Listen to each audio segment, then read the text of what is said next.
A lot of people are starting to change jobs. There's been a lot of layoffs lately, and people in the tech world are changing jobs. People in lots of different industries are, maybe even going even on their own. The new rules require people to take a harder look at whether or not they should roll over their 401k. What should you be looking at if you're thinking about rolling over your 401k? Welcome to the Market Call Show, where we discuss what's happening in the markets and the impact on your investments. Tune in every Thursday on Apple Podcast, Google Play, Spotify, or wherever you listen to podcasts. The number one thing that's been going on in my world has been regarding 401k plans, believe it or not, people's retirement plans. You see, there was a new rule that was instituted back, I think, in July. It's called the Department of Labor Rule, the DOL rule. And in this rule, advisors and fiduciaries, if you will, people that are responsible for giving advice to people on investing and financial planning, those fiduciaries are now required to analyze anytime somebody decides or thinks about rolling over a 401k or 403b plan, any kind of retirement plan. So under this rule, these are kind of related to what's called the ERISA rules, ERISA. And the new rules require people to take a harder look at whether or not they should roll over their 401k. And some people are just simply rolling over one IRA to another IRA. So under this rule, I kind of have a love-hate relationship with this rule because on one hand, I agree that people should take a good, solid, hard look about whether or not any transaction for your plan makes sense. And then on the other hand, I feel like the rule is so vague that it's hard to know exactly how to handle meeting the requirements regulatory-wise, as well as giving good advice to people. So what I want to do today is talk a little bit about rolling over 401ks and IRAs and talk about the pluses and minuses of doing it and some of the considerations that you want to look at. It's really interesting because the 401k rule or the 401k structure for retirement plans was really designed to help people save for themselves for their retirement and get a tax break. So people will put money into these retirement accounts and get a tax deduction typically off of their tax return. So that lowers their taxable income, they pay less in taxes. And then when you pull money out later down the line, later on in life as you retire, then you pay income tax on the amount that you pull out. Then there was some required minimum distributions that were applied to it. And basically what is required is that once you reach a certain age, you have to take that money out. And there's a calculation in terms of how much you need to take out. Well, that age has changed quite a bit, and it keeps getting extended more and more later in life. And the trade-off for that ability to defer paying taxes has been a mandatory increase in how fast you take the money out. So on one hand, the government is taking away, or the IRS is taking away a benefit, and then on the other hand, they're adding a benefit. So end to end, as we look at it, most people will wind up paying more taxes faster because of the new rules. So this is leading people to want to make changes and really looking hard at their retirement accounts. A lot of people, and there's a huge trend in this, are rolling over or converting, I should say, some of their qualified tax-deferred 401k money into Roth IRAs. And some people are doing it through their 401k Roth, which can be advantageous. And the reason why people are doing this is because when they do it, they wind up paying less in taxes over the long run, so the hope is. So the idea is when you put money into a Roth, you do not have to pay taxes on those earnings once you meet like a 5-year rule. You don't have to pay taxes on that money, and that money grows tax-free. So that becomes very attractive for people. And people are thinking, wait, if tax rates go up, maybe I really want to have more money in Roth.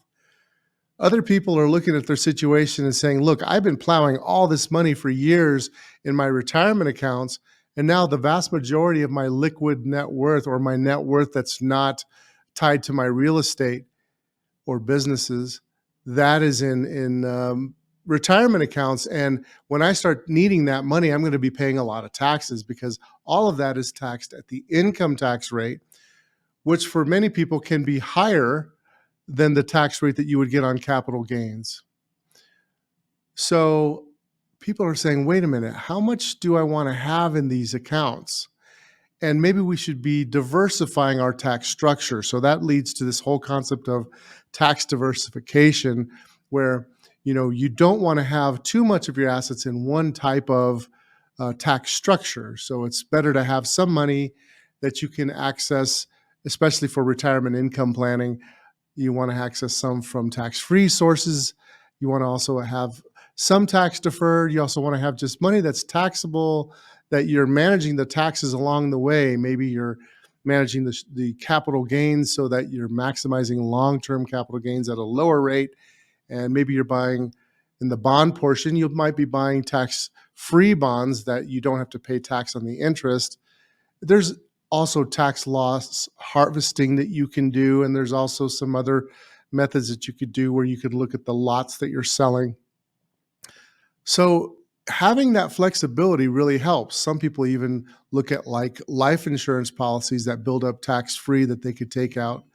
Other people are even looking at more interesting sources like taking reverse mortgages and getting a line of credit and not really even using that line of credit, just putting the minimum balance, but letting that line of credit grow, because those lines of credit on your house grow at the variable rate of the interest. You don't have to use it, but that will grow.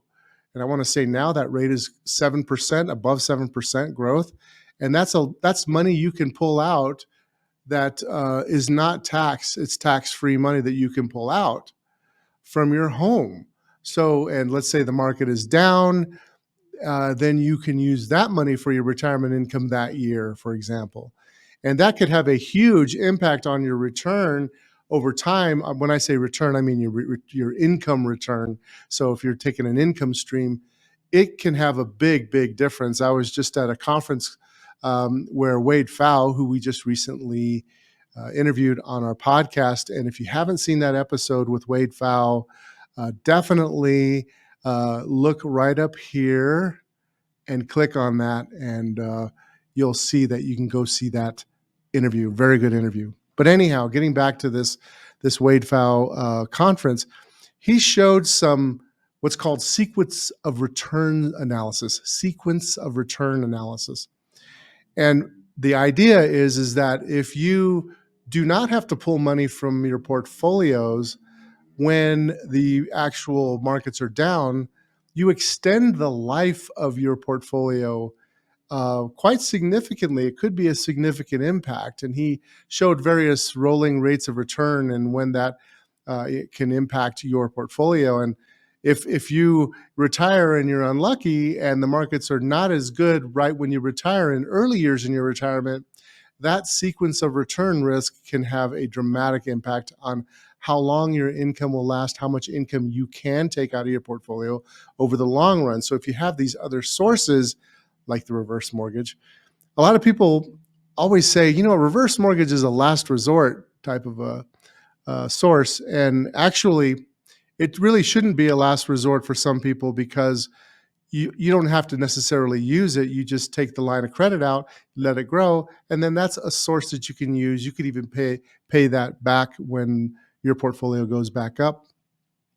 I digress a little bit, but I'm looking at this whole retirement situation and getting back to the topic, which is really about the new Department of Labor rules and what that means for advising people, but more specifically, and when rubber meets the road, what should you be looking at if you're thinking about rolling over your 401k? Let's say you're changing jobs.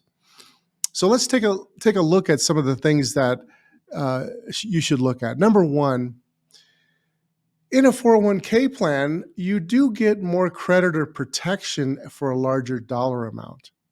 You get creditor protection in an IRA as well, but not to the same degree as you would with a 401k. So that's something to consider. For most people, that's not something that matters as much, but it can be an issue. Second thing you want to look at is the fees. Sometimes the fees can be less if you leave it at your 401k plan than if you roll it over into an IRA. So what you'll want to do is you'll want to compare the fees of one versus the other. Now, in a 401k plan, there are a lot of fees that people don't see, but they're there. There's basically three types of fees. There's plan administrative fees, and sometimes the company pays for some of that, sometimes they don't, but that's a fee that you want to look at. The vast majority of fees are typically investment fees in a 401k. So you want to know what those investment fees that you're paying. And then you have some other types of fees that have to do with administrating the plan. So you want to look at these and you want to say, what is the total cost? I was looking at a study, and we subscribe to this book called The Book of Averages, or 401k Book of Averages.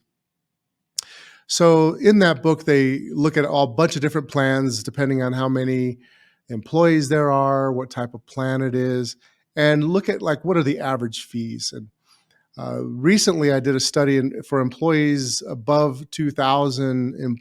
For plans with employees above 2,000, their fees are on average something like between 48 or 0.48% and 0.7%, around that neighborhood. So, and of course, these numbers change depending on the year. I was looking at a 2022 book, and the 2023 book is just now coming out. But, a lot of people don't realize that. They think this is all free. It's not free. Now, a lot of plans will offer index funds that are really low cost. They might be 0.03% or 0.06%, something like that. Some of them may be a little bit higher. But again, what you're getting is the index. Some people would argue that's great. I want to have all my money indexed. Other people would say, I don't want to have all my money indexed. I want to have active management where we're able to manage risks and reward based on value and quality and things like that. So you want to look at what types of investments are in there. Now, in a 401k plan, usually what we're seeing is that there are some limitations in terms of the types of asset classes that you can invest in a 401k. Typically, you'll see the traditional common asset classes like US large cap stocks, large cap value, large cap growth. You'll see mid caps, small caps in the US, and then you'll probably see a developed market international. And usually they're very, very broadly diversified. And there typically will be a money market, and then there'll also be like a intermediate term government bond, or just an intermediate term blended bond that has government bonds as well as corporate bonds. And they tend to be very broad based. So you're going to get a kind of what I would consider a typical weighted market cap weighted portfolio. Typically is what you're going to have options for in a 401k plan. Some 401k plans do mix it up a little bit more, and they say, okay, you can actually get some real estate. You might even be able to get some commodities or some gold, but that's usually to a lesser degree. And sometimes emerging market stocks are involved that you can get that. So you want to know the breadth of diversification that you can actually invest in your 401k plan. Now, one advantage to rolling over your 401k into a self-directed 401k like at a brokerage firm is that the asset classes that you have available to you are widened up significantly. You can go to lots of different types of investments, and that could really help your diversification. And when you're going to invest in the long term, you want to have optimal diversification so that you're getting a good rate of return and mitigating some risk. So you want to have that there. So you're kind of sacrificing in many cases that in your 401k plan. Now, some 401k plans have a self-directed option where you can invest in a brokerage firm like at Fidelity or Charles Schwab And we manage some accounts for like pilots and other companies that have these plans. That can be good because then you have more flexibility because you can open up a brokerage account, but it's still in your 401k, and then you could be more diversified. However, most of those plans, their administrators limit the asset classes that you can invest in, sometimes severely. Typically in the alternatives, the really low correlated asset classes. So the more plain vanilla it is, the more likely that you're going to have that option in your 401k plan or 403b plan. Well, with that said, let's talk about some of the advantages to doing it and rolling it over. So let's say you could roll it over to a managed account, and then you broaden your abilities to go to different asset classes. That's a big plus. We already kind of talked about that, but another advantage could be is the services, right? There are different services that are provided. Some 401k plans will offer some planning services or retirement projections and things like that. You might go to a financial planning firm or financial advisory firm where you will get more comprehensive planning. So typically in the 401k plans, the advice they give you is kind of more geared towards the plan itself, but it's really critical for people to get holistic ideas about their plan, where they're looking at all their assets and what is the best way to locate certain assets. So one advantage that you get to working with more of an advisory firm that is helping you with more than just the 401k, like leaving it at the 401k, is that you could do strategies with your taxes. You could do Roth conversions. You could do, have some ability to be able to decide which assets make more sense to be in that particular plan in your IRAs or your deferred, tax deferred investments.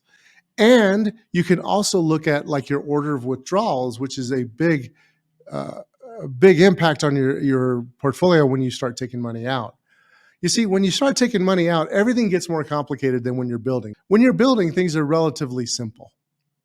But when you start taking out, you have to look at all your sources. You have Social Security, you might have a pension, you have maybe some real estate, maybe a business, and then you have all the other elements to your whole tax situation. And sometimes as you're ready to get ready for retirement, you could really have a big improvement in your situation as you approach retirement if you start planning for it ahead of time. And that's a big part of what we do is we look at maybe you're retiring in 10 years or something. And what are some of the ways that we can maximize what we do right now so that when I do retire, I'm going to have more to spend and a better lifestyle. I'm going to pay less in taxes. Maybe my return can be improved.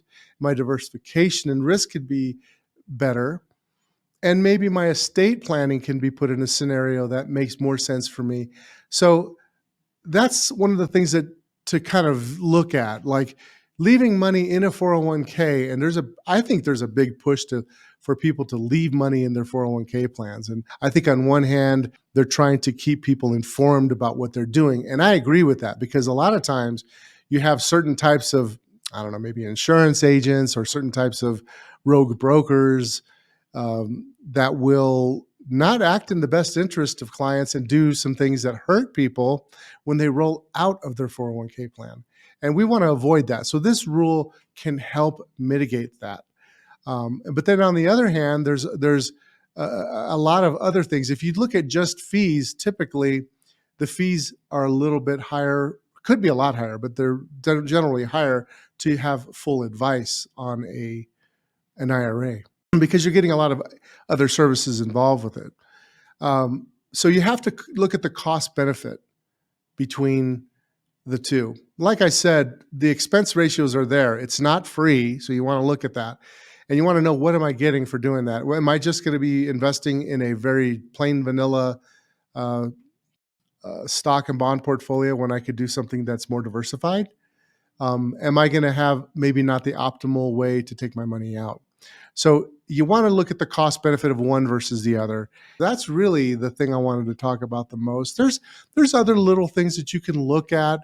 For example, in a 401k plan, you can take loans from a 401k but you can't take loans from an IRA, usually. I guess you could say that's a benefit, but I will tell you, unless you're destitute, usually you don't want to borrow from your 401k plan. It's usually not a good idea. We could get into the whole math of it, but the math is generally not good for you. So if you have other sources available to you, that's not a benefit for a lot of people. In both cases, you keep tax deferral. You stay tax deferred, whether you have it in your 401k plan or whether you roll it over into an IRA. I would say in many cases, for most people, rolling over does still make sense. If you've been thinking about retiring, if you're getting close to retiring, keep that stuff that I was talking about in mind about what you could do right now to improve your situation, analyzing that, taking steps forward in that direction. It could have a big positive impact on your lifestyle in the future. If you've been really cautious because you're worried about the markets right now, I would urge you to reconsider that and to think about scaling yourself into more investing, not to fall victim to fears that are driven by headlines. Well, that's all I have for you today. I hope to see some of you soon in this year and talk about various stuff going on in your world. This is Louis Llanes, WealthNet Investments, signing off, and we'll talk to you soon. The information in this podcast is informational and general in nature and does not take into consideration the listener's personal circumstances. Therefore, it is not intended to be a substitute for specific, individualized financial, legal, or tax advice. To determine which strategies or investments may be suitable for you, consult the appropriate qualified professional prior to making a final decision. WealthNet Investments is a registered investment advisor. Advisory services are only offered to clients or prospective clients where WealthNet Investments and its representatives are properly licensed or exempt from licensure.